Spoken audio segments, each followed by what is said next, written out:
vous êtes-vous déjà demandé pourquoi certaines personnes semblent occuper une place importante dans votre esprit, même si vous le souhaiteriez moins?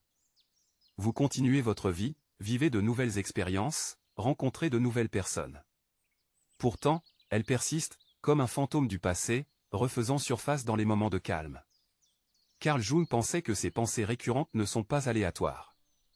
Ce sont des signaux de l'inconscient qui nous incitent à regarder plus profondément. L'esprit humain n'est pas simplement une machine qui traite des informations logiques et rejette le superflu. Il s'accroche à ce qui est chargé d'émotions, à ce qui n'est pas résolu, à ce qui a encore du sens, parfois contre notre volonté. Si quelqu'un apparaît constamment dans vos pensées, cela pourrait être le signe d'un lien psychologique caché entre vous, quelque chose qui demeure inachevé au plus profond de votre psyché. Le concept d'inconscient collectif de Jung suggère que nous sommes tous reliés par un réseau invisible d'expériences, de symboles et d'émotions partagées qui transcendent l'individu. Certaines personnes entrent dans nos vies et s'impriment dans cette part profonde de nous-mêmes. Leur présence dans nos pensées n'est pas seulement un souvenir. C'est un message. Parfois, ces pensées récurrentes sont liées à une émotion que nous n'avons pas encore pleinement assimilée. Il peut s'agir d'amour, de regret, d'admiration, voire de ressentiment. Mais quelle que soit l'émotion, le fait que cette personne reste présente dans votre esprit signifie que votre inconscient la garde pour une raison. L'esprit ne rejoue pas ce qui est dénué de sens. Elle se concentre sur ce qui a du poids, sur ce qui mérite d'être reconnu. Et puis il y a la question de l'énergie émotionnelle inachevée. Lorsque des relations, des rencontres, ou même des moments fugaces, portent une forte charge émotionnelle, ils laissent une empreinte. L'inconscient ne fonctionne pas au rythme du temps comme le conscient. Peu lui importe que cela se soit passé des mois ou des années. Si un problème n'a pas été résolu, il reste actif sous la surface, influençant discrètement vos pensées et vos émotions. Avez-vous déjà entendu une chanson qui vous a instantanément transporté à un moment, à une personne, à une émotion? C'est parce que l'esprit mémorise les expériences en groupes émotionnels, et un seul déclencheur peut tout ramener à la surface. Si quelqu'un persiste dans vos pensées, c'est peut-être parce que le lien émotionnel qui vous reliait à lui n'a jamais été complètement coupé. Mais c'est encore plus profond. Certaines personnes restent gravées dans nos esprits non pas à cause de qui elles sont, mais à cause de ce qu'elles représentent. L'inconscient s'exprime par des symboles. Il associe les gens à des leçons, des désirs et même des blessures du passé. Parfois, la personne à laquelle on ne cesse de penser n'est pas seulement un individu. C'est un archétype, le reflet de quelque chose de plus profond en soi. Peut-être incarne-t-elle un profond désir, une douleur non résolue ou une part manquante de votre histoire personnelle. Jung croyait que notre psyché s'accroche à ces figures car elles sont liées à notre développement. Tant que nous ne comprendrons pas leur rôle dans notre inconscient, elles continueront de refaire surface. La vraie question est, que tente de nous dire notre esprit? Maintenant que nous avons exploré pourquoi certaines personnes occupent nos pensées, approfondissons la question. Et si votre perception d'eux était en réalité une projection de quelque chose en vous-même? Avez-vous déjà ressenti une attirance irrésistible ou un ressentiment inexplicable envers quelqu'un sans vraiment comprendre pourquoi? Peut-être avez-vous idéalisé quelqu'un, le plaçant sur un piédestal, pour ensuite être déçu lorsqu'il s'est avéré tout aussi imparfait que les autres. Ou peut-être avez-vous rencontré quelqu'un qui vous a irrité sans raison apparente, déclenchant des émotions qui semblaient disproportionnées par rapport à la situation. Carl Jung pensait que ces réactions intenses ne concernaient souvent pas du tout l'autre personne. Elles vous concernent. Elles sont le reflet d'aspects cachés de votre propre psyché, projetés sur les autres comme sur un écran de cinéma. C'est l'essence même de la projection psychologique. L'acte inconscient d'attribuer à autrui des traits, des émotions ou des conflits que nous ne parvenons pas à reconnaître en nous-mêmes. Jung expliquait que la psyché humaine est composée à la fois du conscient, la part de nous-mêmes dont nous sommes conscients, et de l'inconscient, qui contient tout ce que nous réprimons, nions ou n'arrivons pas à intégrer. Lorsque nous rencontrons une personne qui occupe fortement nos pensées, c'est souvent parce qu'elle reflète quelque chose en nous que nous n'avons pas encore pleinement reconnu. Il peut s'agir d'une peur non résolue, d'un désir caché ou d'une qualité que nous refusons de voir en nous. Par exemple, si vous pensez constamment à quelqu'un qui incarne la confiance et le charisme, c'est peut-être parce que, au fond, vous aspirez à développer ces qualités. À l'inverse, si vous ressentez une aversion irrationnelle pour quelqu'un, c'est peut-être parce qu'il reflète une part de vous-même que vous avez du mal à accepter. Plus nous refusons de reconnaître certains aspects de nous-mêmes, plus ils ont de pouvoir sur nous et plus nous les projetons sur les autres. L'ombre, comme l'appelait Jung, est la face cachée, souvent la plus sombre, de notre personnalité. Ce sont les émotions, les désirs et les pulsions que la société ou notre éducation nous ont appris à réprimer. Nous aimons croire que nous sommes pleinement conscients de nous-mêmes, mais en réalité, une grande partie de notre identité se cache sous la surface. Lorsque nous rencontrons une personne qui résonne profondément dans notre psyché, elle peut activer une part de notre ombre. C'est pourquoi certaines personnes semblent hanter nos pensées. Ils représentent quelque chose que nous devons intégrer, quelque chose que nous essayons inconsciemment de traiter. L'esprit ne se fixe pas sur des personnes au hasard. Il se fixe sur ceux qui nous servent de miroir, que nous le reconnaissions ou non.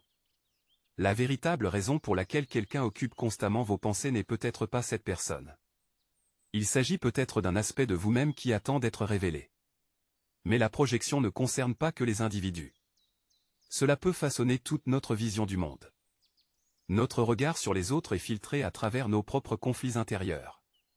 Si nous sommes profondément ancrés dans nos insécurités, nous pouvons penser que les autres nous jugent. Si nous luttons contre notre estime de soi, nous pouvons croire que les autres sont supérieurs. Si nous avons des blessures passées non résolues, nous pouvons les projeter sur nos relations actuelles, revivant ainsi d'anciens schémas sans nous en rendre compte. Comprendre la projection est crucial, car cela nous permet de nous réapproprier les parts de nous-mêmes que nous avons abandonnées sans le savoir. Les personnes qui nous obsèdent, nous admirent ou nous en veulent nous renvoient souvent un reflet de quelque chose en nous. La clé est de cesser de chercher des réponses à l'extérieur et de commencer à se tourner vers l'intérieur. Alors, que se passe-t-il lorsque ces projections sont liées à des liens émotionnels profonds? Lorsque l'attachement n'est pas seulement psychologique, mais aussi émotionnel? Certaines personnes ne passent pas inaperçues. Ils laissent une trace si profonde qu'il semble impossible de les oublier. Même après un certain temps, même après s'être dit que nous étions passés à autre chose, leur présence persiste comme une phrase inachevée. Pourquoi cela arrive-t-il? Pourquoi certains liens émotionnels semblent-ils indestructibles, même lorsque nous essayons consciemment de les laisser partir? Carl Jung pensait que les liens émotionnels ne se résument pas à des expériences psychologiques. Ils s'ancrent dans l'inconscient, façonnant nos pensées, nos comportements et même notre identité. Lorsqu'un lien émotionnel n'est pas résolu, il continue d'exercer une influence discrète mais puissante sur notre esprit. C'est comme si une partie de notre psyché était encore liée à l'autre personne, rejouant de vieux souvenirs, cherchant à tourner la page ou tentant de donner un sens à ce qui reste inachevé. Les neurosciences corroborent cette idée. Lorsque nous développons un attachement émotionnel profond, notre cerveau crée des circuits neuronaux qui associent cette personne à des sentiments de sécurité, d'amour, voire de douleur. Ces circuits neuronaux ne disparaissent pas automatiquement à la fin d'une relation. Au contraire, elles restent actives, s'illuminant à la vue d'une odeur familière, d'une chanson ou même d'un souvenir fugace. C'est pourquoi certaines personnes restent gravées dans nos esprits. Notre cerveau les a physiquement intégrées à notre paysage émotionnel. Plus le lien est intense, plus ces connexions neuronales se renforcent, rendant difficile de les ignorer. Si une expérience émotionnelle reste non résolue, que ce soit à cause d'un chagrin d'amour, d'un regret ou d'une affaire inachevée, elle peut devenir une boucle inconsciente, se répétant sans cesse pour trouver une solution. L'esprit revisite sans cesse le passé, non par nostalgie, mais parce qu'il est en quête de quelque chose, d'une réponse, d'une compréhension, d'un sentiment de clôture qui ne lui a jamais été donné. Mais les liens émotionnels ne sont pas seulement neurologiques. Ils sont profondément ancrés dans l'inconscient, où vivent les émotions non traitées. Lorsque nous refusons d'affronter certains sentiments, ils ne disparaissent pas d'eux-mêmes. Elles deviennent des résidus psychiques, nous influençant d'une manière dont nous ne nous rendons pas pleinement compte. Avez-vous déjà remarqué que certaines personnes semblent vous hanter, même lorsqu'elles ne font plus partie de votre vie? C'est parce qu'à un certain niveau, une partie de vous est encore émotionnellement liée à elles. Jung pensait que les émotions non résolues agissent comme des contrats psychologiques inachevés. Tant que nous ne les reconnaissons pas et ne les traitons pas, ils continuent de réclamer notre attention. Parfois, nous nous y accrochons à cause de ce que cette personne représentait, une version perdue de nous-mêmes, un rêve inassouvi, un espoir jamais réalisé. Ainsi, l'attachement ne se limite pas à cette personne. Il s'agit de ce qu'il symbolise dans notre propre psyché. Alors, comment se libérer de ces liens émotionnels non résolus? La première étape consiste à reconnaître que nos pensées à l'égard d'une personne ne concernent souvent pas cette personne, mais quelque chose de plus profond en nous. Quelles émotions restent-elles non traitées? Quelles leçons restent-elles à apprendre? Quelle part de nous-mêmes est encore liée à ce lien? Lâcher prise ne signifie pas oublier. Il s'agit d'intégration. Il s'agit de nous permettre de ressentir, de traiter et d'accepter pleinement ce qui a été, afin que celui-ci ne nous contrôle plus dans l'ombre. Ce faisant, l'esprit n'a plus besoin de s'obséder, car la leçon a été assimilée. Mais parfois, alors que nous pensons avancer, l'univers semble nous envoyer des signes, des coïncidences trop importantes pour être ignorées. Et si ce n'était pas de simples accidents? Et si c'était quelque chose de plus? Il y a des moments dans la vie où tout semble s'aligner, comme si l'univers lui-même nous orientait vers une personne ou une situation spécifique. Ces événements peuvent sembler n'être que le fruit du hasard. Mais au fond, on sent qu'elles sont porteuses d'une signification plus profonde. Carl Jung appelait ce phénomène la synchronicité, l'expérience de coïncidences significatives qui transcendent le cours ordinaire des événements. C'est le sentiment que les fils de nos vies sont en quelque sorte tissés par des forces que nous ne pouvons comprendre pleinement, mais que nous ne pouvons nous empêcher de ressentir. La synchronicité ne se résume pas à l'enchaînement aléatoire d'événements. C'est le sentiment que quelque chose de profondément significatif se déroule sous nos yeux. Lorsque vous êtes bombardé de souvenirs de quelqu'un auquel vous pensez, ou lorsqu'une série d'événements se produisent qui semblent trop parfaitement synchronisés pour être une coïncidence, votre inconscient pourrait vous signaler l'existence d'un lien plus profond.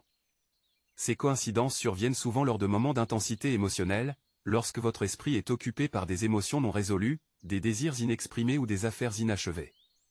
L'univers semble réagir, vous offrant des indices, vous ramenant vers cette personne ou vous révélant une nouvelle couche de connexion émotionnelle encore présente dans votre psyché.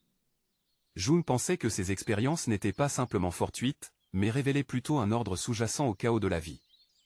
Les personnes qui occupent vos pensées ne sont peut-être pas là par hasard. Elles peuvent représenter un élément profond de votre parcours personnel. La synchronicité, en ce sens, est bien plus qu'une simple série de coïncidences. C'est le déroulement d'événements qui reflètent une connexion plus profonde et inconsciente. Peut-être l'univers vous rappelle-t-il que ces relations ne sont pas le fruit du hasard, mais des éléments importants de votre propre développement psychologique. Chaque événement, chaque personne, chaque sentiment a une signification, même si elle n'est pas immédiatement évidente pour vous. Lorsque des synchronicités se produisent, c'est souvent un appel à l'attention, à la prise en compte des schémas profonds de votre vie. Les signes que vous voyez ne sont pas toujours logiques, mais ils ont une portée émotionnelle et symbolique. Ils reflètent les liens entre votre monde intérieur et la réalité extérieure que vous vivez. Peut-être que la personne à laquelle vous pensez sans cesse n'est pas seulement une figure de votre passé. Elle symbolise peut-être quelque chose dans votre psyché qui a besoin d'être reconnu ou guéri. Le fil invisible qui vous unit à elle est chargé de sens, et la synchronicité vous rappelle doucement d'être attentif, d'approfondir votre regard et de croire qu'il y a un but à ces liens mystérieux. Parfois, ces événements significatifs peuvent nous amener à nous demander, s'agit-il d'une pure coïncidence ou existe-t-il un lien au-delà de la surface? Ces signes n'apportent pas toujours de réponse claire, mais ils nous invitent à nous interroger sur la possibilité qu'il y ait quelque chose de plus profond chez les personnes qui nous restent en tête, quelque chose qui témoigne d'un schéma plus vaste que nous n'avons pas encore pleinement compris. Parfois, les personnes qui nous restent en tête ne sont pas de simples individus. Elles évoluent vers quelque chose de bien plus vaste, prenant une signification symbolique dans notre inconscient. Ces personnes deviennent des archétypes, des figures universelles qui représentent des aspects plus profonds de notre psyché et de nos expériences de vie. Ce ne sont plus de simples personnes, mais des représentations de qualités, de désirs ou d'aspects non résolus de nous-mêmes. Selon Carl Jung, les archétypes sont des images primitives, héritées de notre expérience humaine commune, qui façonnent nos perceptions et notre comportement. Ils servent de modèle pour comprendre les différentes dimensions de soi, et lorsqu'une personne occupe vos pensées de manière persistante, elle joue peut-être le rôle d'un archétype dans votre esprit. Prenons par exemple la figure du mentor, ce guide avisé qui vous aide à surmonter les difficultés et vous fait grandir d'une manière que vous n'auriez jamais imaginée. Peut-être qu'une personne de votre entourage a endossé ce rôle, et sa présence dans vos pensées témoigne davantage de la sagesse qu'elle vous a transmise que de ses caractéristiques individuelles. Ou peut-être s'agit-il de l'amant, qui représente non seulement l'attachement romantique, mais aussi un désir de connexion profonde, de vulnérabilité et d'expression personnelle. Cette personne, bien que réelle, peut incarner une part de votre psyché qui recherche l'amour, l'acceptation ou l'intimité d'une manière encore inexplorée. Lorsque les gens deviennent des archétypes dans votre inconscient, ils cessent d'être de simples personnes. Ils deviennent des vecteurs de transformation personnelle. Jung croyait que les archétypes se forment à travers les interactions entre notre monde intérieur et le monde extérieur, façonnant nos relations aux autres et, en fin de compte, à nous-mêmes.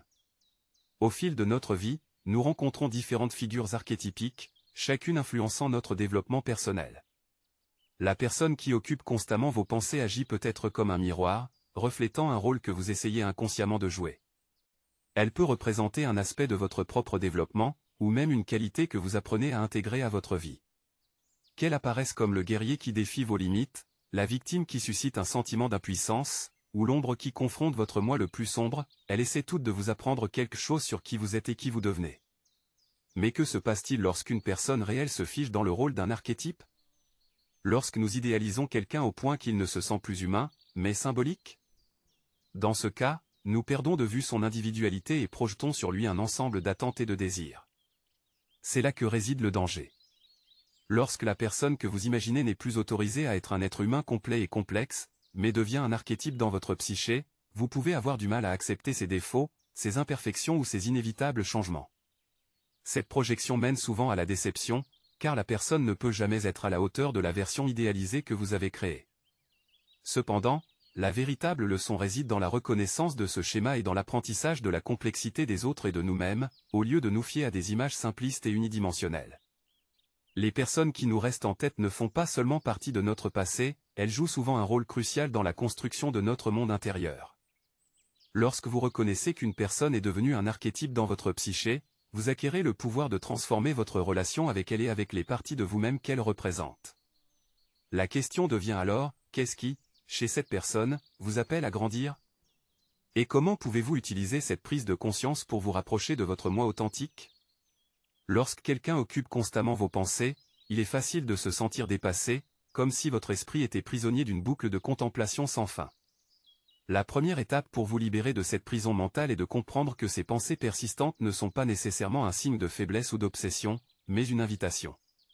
Une invitation à explorer les couches les plus profondes de votre psyché, à comprendre pourquoi cette personne persiste et à révéler les émotions et les attachements non résolus qui vous maintiennent attachés à elle. Le concept d'individuation de Carl Jung offre un cadre puissant pour ce processus.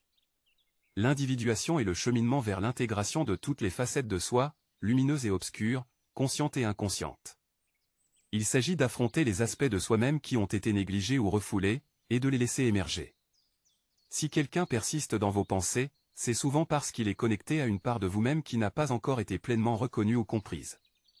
La clé pour libérer votre esprit commence par la conscience de soi.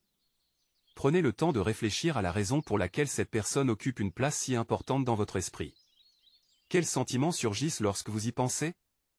Y a-t-il des émotions non résolues, des besoins insatisfaits ou des projections inconscientes en jeu?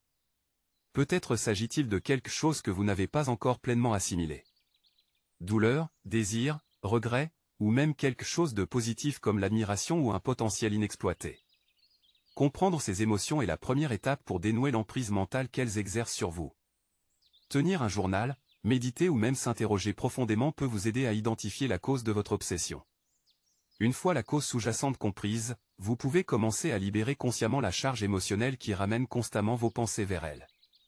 Une autre étape importante consiste à apprendre à se détacher émotionnellement. Cela ne signifie pas effacer la personne de votre vie ou faire comme si elle n'avait aucune importance. Il s'agit de passer des pensées obsessionnelles à la neutralité émotionnelle. Le détachement vous permet de retrouver votre paix intérieure sans être gêné par les émotions non résolues liées à cette personne. Une méthode puissante pour se détacher est la pratique de la pleine conscience, qui consiste à être présent à ses pensées et à ses émotions sans jugement. Plutôt que de vous perdre dans un récit sur cette personne, observez vos pensées lorsqu'elles surgissent et laissez-les passer, comme des nuages dans le ciel. Avec de la pratique, vous pouvez créer un espace entre vous et les émotions qui vous envahissaient autrefois. Enfin, libérer votre esprit implique également d'accepter le processus de guérison et de croissance. Chaque expérience, même celle qui implique des pensées persistantes envers quelqu'un, est une opportunité de transformation personnelle. Le travail d'individuation nous invite à affronter nos ombres, ces parts de nous-mêmes que nous avons cachées ou négligées, et à les intégrer à notre être tout entier. Si quelqu'un continue de hanter vos pensées, c'est peut-être parce qu'il représente une pièce non résolue de votre puzzle intérieur. Peut-être incarne-t-il une qualité que vous souhaitez développer, une blessure non cicatrisée ou une leçon que vous n'avez pas encore apprise. Au lieu de lutter contre ces pensées, laissez-les vous guider vers une conscience de soi plus profonde et une clarté émotionnelle. Grâce à ce processus, vous transformez ce qui était autrefois une source de souffrance ou d'obsession en un chemin vers le développement personnel et l'équilibre émotionnel.